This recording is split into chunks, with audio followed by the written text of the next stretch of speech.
Hello students, कैसे हैं आप सब।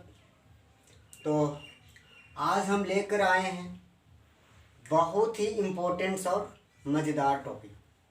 कितने लोगों को तो नाम से डर गया होगा कि क्या बकवास ही है। नहीं, ठीक है, यही तो मज़ा आएगा। ये जो अगर पढ़ लिया, ठीक है, तो उसके लिए सोचो कि बिल्कुल क्लियर। ट्रिगोनोमेट्री जिसको अच्छा से आता है ना, उसका मैथ पूरा क्लियर हो जाएगा। ठीक है, लगभग 60% तो क्वेश्चन इसी से बनता है, 60% से भी ज़्यादा। तो मैथ मैन जो है सो नहीं समझ में आने का रीज़न यही होता है। ट्रिगोनोमेट्री जहाँ आ जाता है साइन कॉस, वहीं मुश्किल हो जाता है। तो आज से हम लोग अगर इसको अच्छा से करते हो, इस वीडियो को एकदम बिल्कुल अच्छा से देखो और शेयर करो। अगर मज़ा आए तो लाइक और सब्सक्राइब ज़रूर करो। ठीक है, तो हम देखने जा रहे हैं इसको कि ट्रिगोनोमेट्री। सबसे पहले हम ये जानेंगे कि ट्रिगोनोमेट्री होता क्या है और इसको हम लोग क्यों पढ़ते हैं। तो ट्रिगोनोमेट्री का मतलब होता है ट्रिगोनोमेट्री, ये 3 वर्ड से बना है। ठीक है, ये कितने वर्ड से बना हुआ है? 3 वर्ड से। ठीक है, इसमें 3 वर्ड से बना हुआ है। पहला होता है ट्री। ट्री का मतलब होता है 3, ठीक है, जिसका मीनिंग होता है। और ये है गोनो, मतलब गोनस, ये वर्ड से बना हुआ है। और इस गोनस का मतलब एंगल होता है, साइड होता है, ये सब होता है। ठीक है, और अगला होता है मेट्री, जो कि ये है मेट्रन से बना हुआ है। ठीक है, अब मेट्रन, मेट्रन का मीनिंग होता है मेजरमेंट। तो इसका डेफिनेशन और मीनिंग यहाँ से हम लोग निकालते हैं। ठीक है, कि इसका ट्रिगोनोमेट्री नाम क्यों दिया गया। तो इसका ट्रिगोनोमेट्री नाम इसलिए दिया गया क्योंकि इसमें हम लोग जो स्टडी करते हैं वो क्या चीज़ के बारे में स्टडी करते हैं? 3 एंगल। ठीक है, 3 एंगल आ तो फिर साइड बोलो, गोनस। 3 ठो एंगल हो या फिर 3 ठो साइड हो, जिसमें वैसे आकृति वाले, वैसे आकार वाले, ठीक है, वैसे आकार वाले अगर हम लोग स्थान को, जगह को, किसी भी चीज़ को मेजरमेंट करते हैं, उसके बारे में स्टडी करते हैं, उसी को क्या करते हैं? ट्रिगोनोमेट्री। मतलब कहने का मतलब समझ में आया कि 3 साइड किस में होता है? त्रिभुज। बिल्कुल सही समझा। ठीक है, तो त्रिभुज, अब त्रिभुज का जो मेजरमेंट, ठीक है, मतलब सब तो जिसमें मतलब 3 साइड हो, उसी को तो हम लोग बोलते हैं त्रिभुज, ट्रायंगल।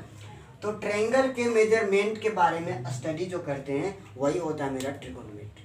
अब इसमें बात आती है कि क्या अगर कहीं भी मेजरमेंट करेंगे तो जिसमें 3 साइड रहेगा, त्रिभुज के आकार करेगा, उसी को सिर्फ माप पाओगे, और बाकी कहाँ जाएगा? कभी गोल गोल होएगा और कभी कभी ये होगा, और भी कुछ हो सकता है, किसी भी प्रकार से कुछ हो सकता है यहाँ पर। ठीक है, तो वो सबको हम लोग कैसे मेजरमेंट करेंगे? तो करना पड़ेगा। ठीक है, हम सब कुछ को करेंगे। ठीक है, तो पहले हम लोग इसमें जो है स्टडी करते थे वो ट्रिगोनोमेट्री के बारे में। तो बात यहाँ पर अगर आती है कि अगर यहाँ पर इस प्रकार की साइड का आता है तो हम लोग क्या करते हैं कि इसको बीचों बीच में, ये त्रिभुज के आकार बन गया, और इस प्रकार से हम लोग स्टडी करते हैं। और इसमें पहले त्रिभुज के बारे में पढ़ते थे, ट्रायंगल के बारे में, और फिलहाल क्वाड्रिलेटरल, पेंटागन, हेक्सागन, जितना भी गॉन हो गया, सब सर्कल वगैरह के बारे में स्टडी करते हैं।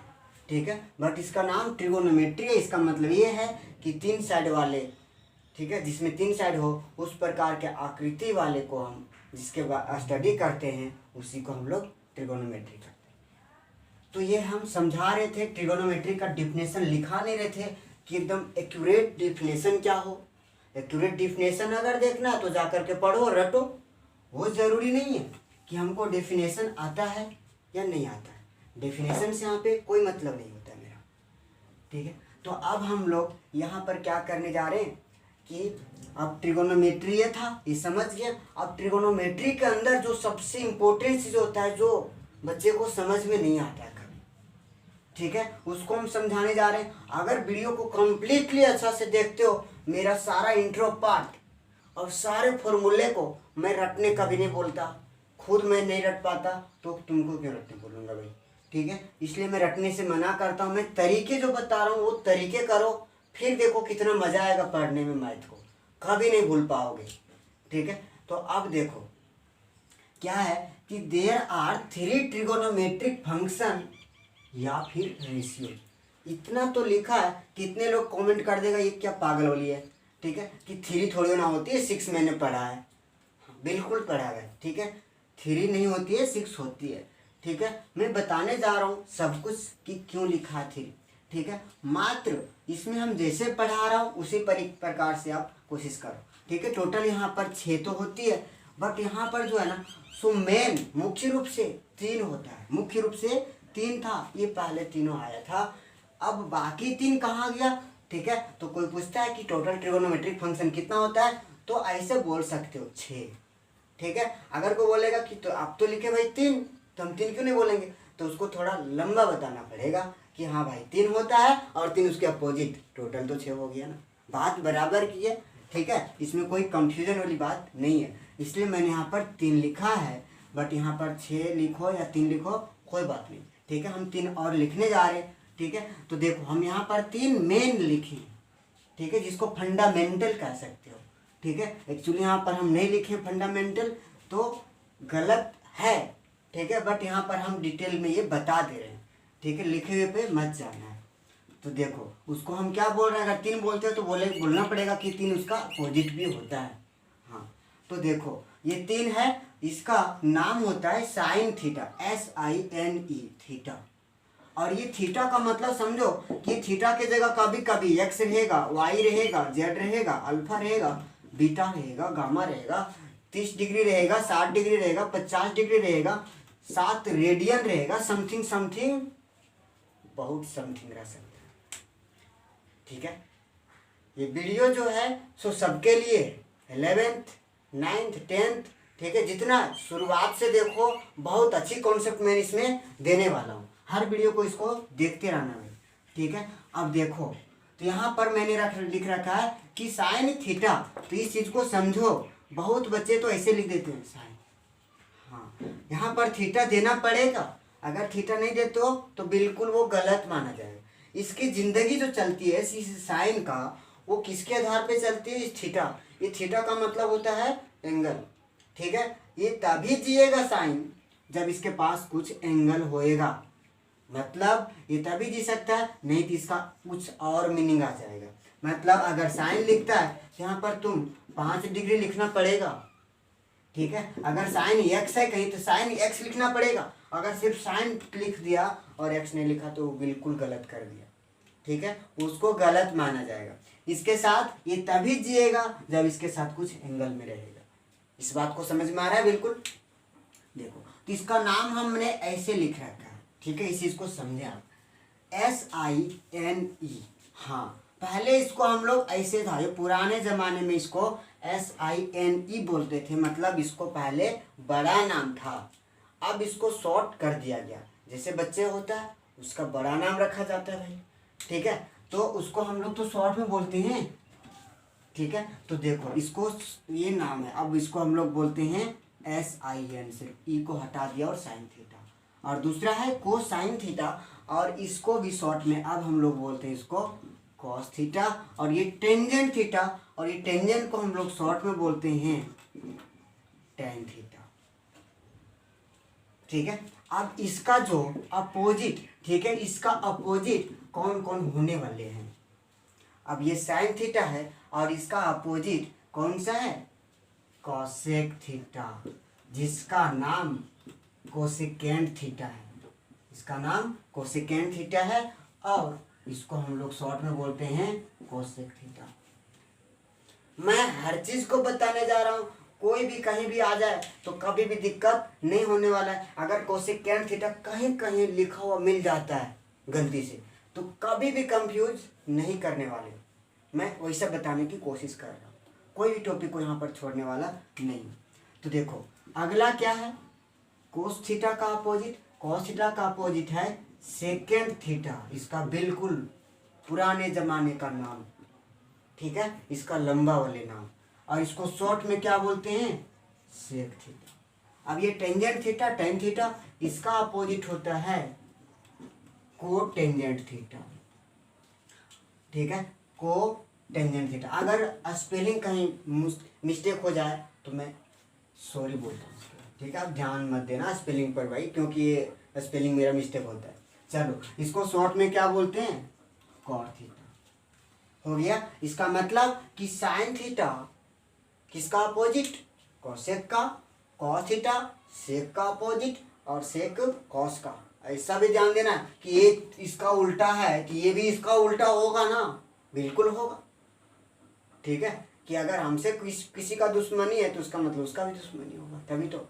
ठीक है, मतलब एक दूसरे का अपोजिट है। ठीक है, मतलब कॉस सेक का अपोजिट और सेक का अपोजिट कॉस, टेन कॉट का अपोजिट और कॉट टेन का अपोजिट। ठीक है, तो अब मैं बताने जा रहा हूँ कि इसको कैसे याद रखेंगे हम।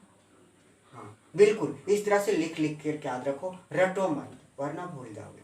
मैं लिखता हूँ जैसे उस प्रकार से डेली 5-5 बार लिखा करो। अच्छा टाइम नहीं मिलता है, कोई बात नहीं सर, ठीक है, टाइम नहीं मिलता है, कम से कम 3 बार लिखा करो। और ऐसा लिखो कि बिल्कुल इस प्रकार से लिखो कि एकदम क्लियर है, क्लियर टू क्लियर। फिर देखो कि कितना मज़ा आ जाएगा, ट्रिगोनोमेट्री को कभी नहीं भूल पाओगे। चलो तो अब हम बात करने जा रहे हैं,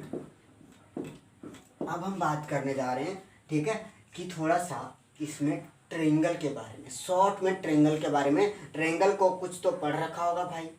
ठीक है, अब यहाँ पर हम जो ट्रायंगल के बारे में बात करने जा रहे हैं वो राइट एंगल ट्रायंगल की बात करेंगे शॉर्ट में। ठीक है, राइट एंगल ट्रायंगल मतलब समकोण त्रिभुज, जिसको दिक्कत है समकोण त्रिभुज। ठीक है, अब समकोण त्रिभुज का आकृति सबको समझ में आता होगा, ये पाइथागोरस जी ने दिया था।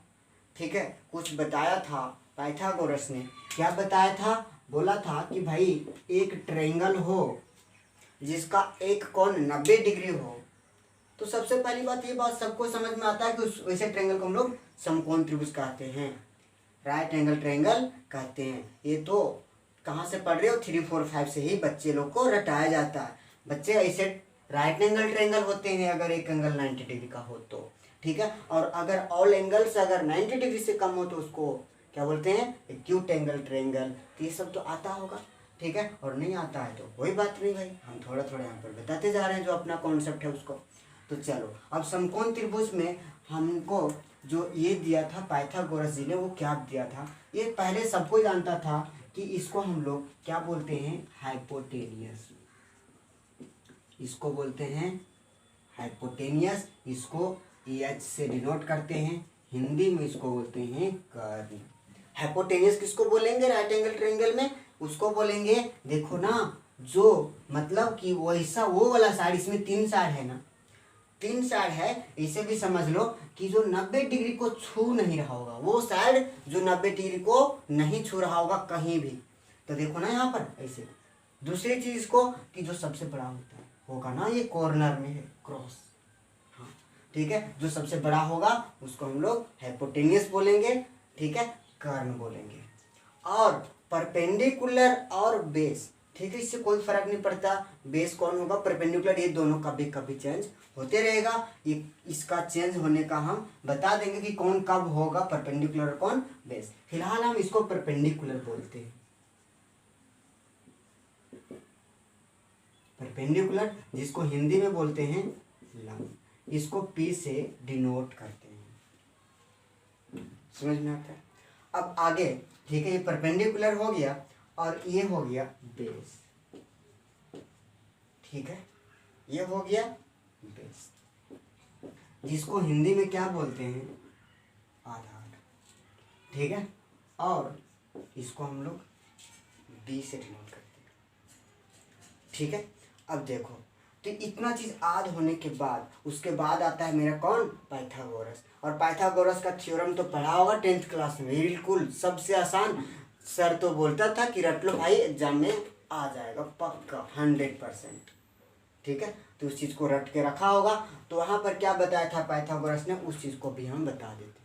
क्या बताया था कि जो हाइपोटेनियस का जो स्क्वायर होगा, वर्ग, इसका जो स्क्वायर होगा वर्ग, सो कितना के बराबर होगा पता है, ये दोनों के वर्ग के स्क्वायर के बराबर। मतलब कहने का समझो, हाइपोटेनियस का स्क्वायर जो होगा वो किसके बराबर होगा, पी और बी के स्क्वायर के सम के बराबर।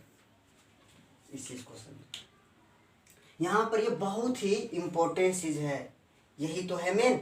अब यहाँ से कितने सारे फॉर्मूले आएंगे, बोलेगा रटेंगे रटेंगे, आज रटोगे कल भूल जाओगे। इसको इस प्रकार से लिख लिख करके समझो, बिल्कुल नहीं भूलोगे भाई, ठीक है। अगर किसी को पहले से भी आता है ना, और अगर मैथ में तकलीफ होता है, दिक्कत होता है बनाने में, ट्रिगोनोमेट्री में, इस शुरुआत से हम बोलते हैं कि इसको कभी भी बढ़ा के मत देखो। शुरुआत से वीडियो को देखो, मात्र एक वीडियो को एक ही दिन देखो। ऐसा नहीं कि हम सारे वीडियो को एक दिन में देख लिया खत्म कर लिया, वो बिल्कुल गलत किया भाई। एक दिन में लिमिट होता है किसी भी चीज़ का, तो उतना ही करो। ज़्यादा करोगे मुश्किल हो जाएगा, मज़ा नहीं आएगा, बोर लगेगा। इंटरटेनमेंट भी करो, ऐसा नहीं है कि सिर्फ किताबी कीड़ा बने रहो ना।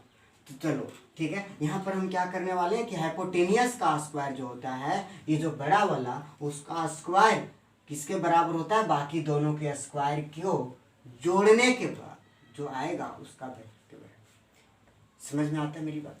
अब यहाँ पर देखो, इसका मतलब ये पाइथागोरस जी ने बहुत इंपॉर्टेंट सी बात बताई है। आजकल के बच्चे बोलते हैं कि ये कोई रटेगा, कौन रटने जाएगा, और उसने तो खोज खोज के बेचारे ने निकाला है। कितना मुश्किल लगा होगा, कितना मेहनती बच्चा होगा, ठीक है। तो बनने की कोशिश करो। तो चलो यहाँ पर हम अब यहाँ से फॉर्मूले जब निकलते हैं ना, तो बाकी तो कैलकुलेशन है। बोलेगा अच्छा सर कि अगर बात यहाँ पर एच निकालना होगा तो निकाल लेंगे हम क्या, कि अगर पी ये दोनों वैल्यू पता रहेगा तो काहे नहीं निकालोगे भाई। अगर ये दोनों वैल्यू पता है तो बोल देंगे ना एच कितना आएगा। सो हाँ, तो बोलेगा कि सर अब हम क्या करेंगे, अगर हमको ये दोनों पता रहेगा, मान लिया जाए पी और एच का वैल्यू, तो बी कैसे निकालोगे, बिल्कुल इसी फॉर्मूले से निकालो। अगर आगे नहीं आता है तो कोई बात नहीं, रटो मत, इतना ही में भी कंप्लीट कर सकते हो, ठीक है। निकलेगा, वैल्यू क्यों नहीं निकलेगा। अब थोड़ा सा यहाँ पर फॉर्मूला अगर आगे देखना चाहते हो तो देख सकते हो हम लोग कैसे निकालते हैं, ठीक है। अगर कोई बोलेगा पी स्क्वायर का बराबर कितना होगा, तो पी स्क्वायर तो बिल्कुल समझ में आता है कि अगर ये पी स्क्वायर निकालना है तो बी स्क्वायर को बोलेंगे तो भाई उधर जा, आएगा ना, तभी तो पी स्क्वायर इकलौता बचेगा, ठीक है। तो अब चलो यहाँ पर एच का स्क्वायर और पी स्क्वायर इधर, सॉरी बी स्क्वायर इधर आएगा तो माइनस का होएगा ना, हाँ। तो पी स्क्वायर का बराबर कितना होगा, हाइपोटेनियस का स्क्वायर में किसको, बेस का स्क्वायर को घटाना पड़ेगा, उसके बराबर होगा, ठीक है। और दूसरा, अगर बोलेगा बी स्क्वायर निकालना हो तो क्या करेंगे, कुछ मत करो, बिल्कुल वही काम करो यहाँ भी, ठीक है। कि बी स्क्वायर बराबर कितना, कि एच का स्क्वायर और माइनस कितना, पी का स्क्वायर। क्या समझ में आया कि बी स्क्वायर निकालना, तो पी स्क्वायर को इस बार इधर कर दिया, निकला। अब बोलेगा सर यहाँ पर तो सब स्क्वायर निकाल रहे हो, आगे हम कैसे निकालेंगे, कि अगर यहाँ पर हमको स्क्वायर में निकालना है, मान लिया जाए क्या निकालना है, सिर्फ एच का तो वैल्यू निकालना है, बिल्कुल निकाल सकते हो भाई। समझ में आता है। इधर से जब स्क्वायर हटा जाता है ना, तो इधर क्या लग जाता है, रूट अंडर कितना, P square plus B square. और यहाँ पर क्या हो जाएगा कि पी बराबर, यहाँ से बी स्क्वायर को हटा लो और रूट अंडर कितना, एच स्क्वायर माइनस का बी स्क्वायर। यहाँ पर क्या हो जाएगा, बी का वैल्यू, बी बराबर कितना, रूट अंडर एच का स्क्वायर माइनस बी का स्क्वायर। बिल्कुल यहाँ पर फॉर्मूले देखोगे बच्चे लोग तो आता है, बस ज़्यादा हमको नहीं पढ़ना है, फॉर्मूला दे दो ना, रट लेंगे सर, बस कंप्लीट हो जाएगा। नहीं होगा, मत करो ऐसा काम, छोड़ दो आज से, ठीक है। फॉर्मूला रटने आज से मेरे कहने के अनुसार, ठीक है, कि छोड़ दो, फॉर्मूला खुद रटा जाएगा, खुद कब याद हो जाएगा वो पता भी नहीं चलेगा, ठीक है। तो चलो अब आगे हम करते हैं, ये दे दिया, उसके बाद हम आगे देखते हैं किस प्रकार से मेरा फॉर्मूले काम में आएंगे, कैसे निकालते हैं।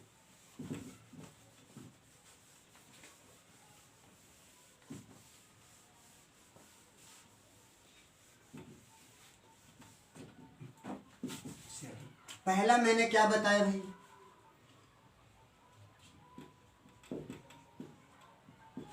साइन थीटा, ठीक है।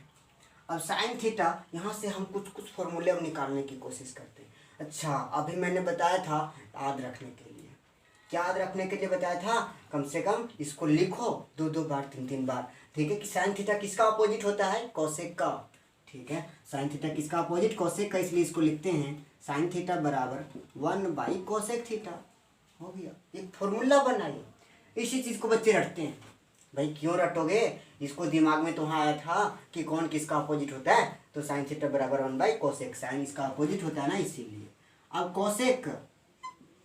कोसेक थीटा बराबर अगर लिखना है फॉर्मूला, तो बोलेगा कोसेक थीटा बराबर कितना, तो बोलेगा कोसेक किसका अपोजिट, तो 1 साइन थीटा का। इसीलिए बोलेगा थोड़े देर के लिए भाई तुम लोग एक काम करो कि साइन थीटा अगर तू इधर आओगे तो कोई मुश्किल तो नहीं होगा, बोलेगा नहीं, इधर उधर जाने का तो इरादा है, मैथ है। ठीक है, तो चलो इसको बोलते हैं तू आ जा। ठीक है, बोलेगा तुम कैसा स्थिति में उधर हो, बोलेगा बट्टे में हो, डिवाइड में। ठीक है, तो बोलेगा इधर आ जा, तुमको मैं मल्टीप्लाई कर लूँगा। चलो इधर मल्टीप्लाई कर लिया, तो बोलेगा sine theta into cosec theta और बराबर कितना 1। ठीक है, समझ में आया इसका मतलब कि साइन थीटा और कोसेक थीटा को अगर मल्टीप्लाई करने के बाद कितना आता है। ठीक है, ये फॉर्मूला है एक प्रकार से। कभी कभी कितने बार तो हम लोग यूज कर देते हैं, कहीं एक लिखा है ना तो उसके जगह पर कभी कभी हम लोग देखते हैं क्वेश्चन को ऐसा लाना है, ठीक है, प्रूव करना है, तो वैसे जगह पर हम लोग sine theta into cosec theta भी लिख देते हैं, और कभी कभी sine theta into cosec theta के जगह पर 1 लिखते हैं। लेकिन इस चीज़ में एक चीज़ को ध्यान देना है कि दोनों का जो थीटा है वो थीटा बराबर होनी चाहिए, मतलब एंगल बराबर होनी चाहिए। ये बात समझ में आना है, ठीक है, आ रही है इस बात को कि यहाँ थीटा लिख रखा है तो यहाँ भी थीटा होनी चाहिए। तभी अगर यहाँ अल्फा होती तो यहाँ भी अल्फा होनी चाहिए, अगर यहाँ एक्स होती तो यहाँ भी एक्स होनी चाहिए, दोनों का एंगल बराबर। अगर यहाँ पे 60 डिग्री तो यहाँ भी 60 डिग्री, तभी ये संभव है। अगर यहाँ पर x लिखा रख इसका एंगल में और इसका एंगल में y, तो हम बोलेंगे ना भाई 1 नहीं हो सकता, ये गलत बात है। ठीक है, अब चलो हम अगले फॉर्मूले के लिए जाते हैं। अब अगले फॉर्मूले में हम क्या करने वाले हैं, बोलेंगे साइन तूने निकाल दिया, अब एक काम कर दिया, अब बोलेंगे मैंने 3 बताया था, हम बोले 3 ही याद रखो भाई। हम इसीलिए बोले कि 3 समझो 6 होते हैं, ठीक है, बट 3 समझो। अब अगला कौन है, कॉस, आ जा, मतलब कॉस को बुला रहे हैं यहाँ पे, ठीक है, कुछ और मत समझो। चलो कॉस थीटा बराबर, अब कॉस थीटा बराबर कितना 1 सेक थीटा। बोलेगा कॉस किसका अपोजिट, सेक का, इसलिए 1 सेक थीटा, बिल्कुल। अब यहाँ पर कितना, फिर सेक बराबर कितना, बोलेगा किसका अपोजिट है भाई तू, कॉस का, तो 1 कॉस थीटा।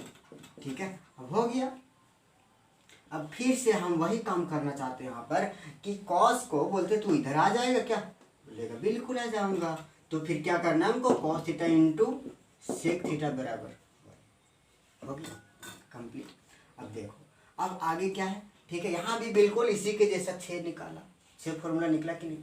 ठीक है, ये 3 फॉर्मूला और निकलने वाला है, जो खुद वीडियो को पॉज कर करके कभी कभी खुद निकालने की कोशिश करो कि हम कैसे निकालते हैं। देखो 3 फॉर्मूला आगे कैसे निकालेंगे, 7 नंबर। ठीक है, tan थीटा बराबर कितना होता है 1 कॉट थीटा, कितना हो जाएगा, और कॉट थीटा बराबर 1 tan थीटा। और एक ठो 9 में इसको मल्टीप्लाई कर देते हैं, यानी कि tan theta into cot theta बराबर कितना, ठीक है, इतना हो गया। अगर दोनों को मल्टीप्लाई करेंगे तो 1, बस बिल्कुल उसी के जैसा मैंने फर्स्ट में 3 को अच्छे से समझाया ना, वही चीज़ है। ठीक है, तो इस प्रकार से ये फॉर्मूले को देखें, समझें, लिखें, 2 बार नहीं 3 बार नहीं, जब भी कंफ्यूजन हो मज़ा आएगा, मज़े के साथ लिखो, फिर देखो कितना क्लियर होता है मैथ। कभी नहीं बोलोगे कि ट्रिगोनोमेट्री नहीं समझ में आता है। ठीक है, और साथ ही साथ मैं 2 फॉर्मूला और दे देता हूँ, इसी में याद रखोगे, अच्छी बात होएगा।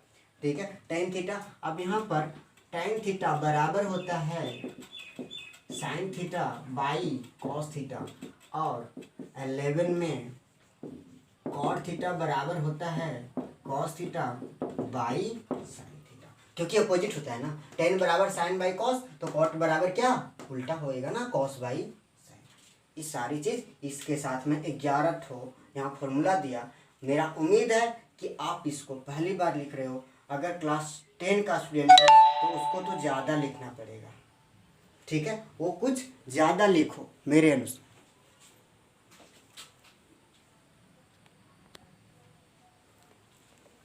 और अच्छा से इसको लिखो ताकि समझ में आए। 11 का स्टूडेंट है, ठीक है, 10 का जो एग्ज़ाम दे चुका है मतलब, तो वो सब इसको एकदम अच्छा से करोगे 10 के लिए और 12 के लिए और आगे के लिए भी, क्योंकि कॉम्पिटिटिव एग्जाम में, जनरल कॉम्पिटिटिव वगैरह के लिए, ठीक है, ये सब बहुत मुश्किल होता है। आर्ट्स का स्टूडेंट है, इसलिए मैं पूरा बेसिक से लेकर के आ रहा हूँ और मैं ज़्यादा लॉन्ग वीडियो नहीं, ज़्यादा कॉन्सेप्ट एक चीज़ में नहीं दे सकता, क्योंकि बहुत अच्छे से इसको तैयार करना है। बहुत ही इंपॉर्टेंट है, कैलकुलस हम पढ़ाऊँगा तो इसी पर आएगा, इसलिए बहुत अच्छे से इसको देखो। अगला वीडियो में फिर से बनाऊँगा, इतना कंप्लीट करके रखो। Thank you.